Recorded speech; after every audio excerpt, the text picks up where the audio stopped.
கர்த்தருடைய வாழ்க்கையில செய்த எல்லா நன்மைகளுக்காக சொல்லிப்போம் செய்ய போகிறோம்.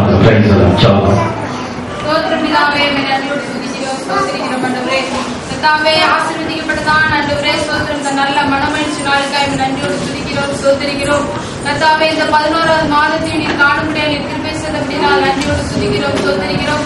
அப்பா ஆண்டவரே கடந்த 10 மாதங்களும் ஆண்டவரே கண்ணின் மணி போல நீர் பாதுகாத்து ஆண்டவரே இந்த 11வது மாதத்திலும் 1வது வாரத்திலும் ஆண்டவரே உடைய ஆலயத்திலே நாங்கள் ஒரு குடும்பமாய் கூடி வந்து உம்மை ஆராதிக்கத்தக்கதான கிருபையை நீர் எங்களுக்கு தந்தபடியால் நன்றியோடு துதிக்கிறோம் ஸ்தோத்திரிக்கிறோம். அப்பா ஆண்டவரே மட்டுமாக ஆண்டவரே ஆராதனை வேலையிலே அப்பா பாடல் வேலையிலே வர்ஷிப் வேலையிலே நீர் இடைப்பட்ட கிருபைகளுக்காக கோடி நன்றி செலுத்துகிறோம் ஆண்டவரே.